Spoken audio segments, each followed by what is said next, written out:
I have 3 rules for relationship communication. Number 1, don't talk about your feelings. Number 2, more silence than talking. And number 3, talk about your preference and talk about your perception. Let's start with number 1. The whole problem with talking about your feelings is we only ever end up talking about one feeling, which is anger. And so we're like, I'm just going to tell you my feelings, but the only feeling we ever really communicate is anger, frustration, and resentment, which, I mean, more or less are the same thing. It's just this idea that I'm not okay because of what you're doing, and that's the feeling that I'm going to talk about. And so, like, if you want to talk to your partner about love and appreciation and gratitude and longing and sorrow and happiness and joy, please, by all means do that all day long. And you know that's not what we're saying when we say, I'm going to tell you about my feelings. That's not what we're talking about. So talk about all those fantastic, super interesting, rich feelings. If you're going to talk to your partner about anger, resentment, frustration, just don't. Those feelings are actually completely different than all the other feelings we talked about.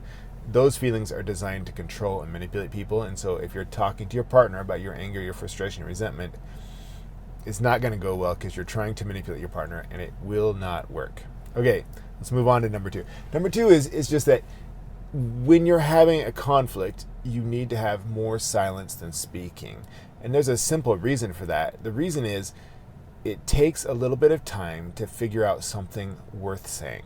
So if I'm in some sort of conflict with my wife, the first idea that comes to my mind, the first response that comes to my mind is absolutely not the thing that I should say. It just isn't. I'm a smart guy and I'm a good talker, and the first thing that comes to my mind if my wife is upset at me or if I'm upset at her or if we're having an argument is a bad idea. And so the best thing I can do is take a deep breath, take another deep breath, and then take another deep breath, and then talk. Just calm down and ask myself some questions like, does this come from the best in me? Do I have my wife's best interest at heart right now?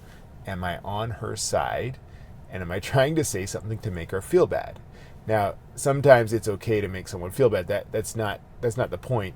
It's just that if I'm going to say something that makes my wife feel bad, I darn well better have a good reason for that. And if I have a really good reason for that, that's fine. Okay, so moving on to number 3 is the things you want to focus on in an argument, in a conflict, is preference and perception. Preference is what you want.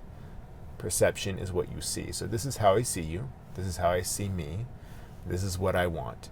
And realizing that the things that you see, your perception, and the things that you want, your preference, those are going to be different than what your partner sees and what your partner wants.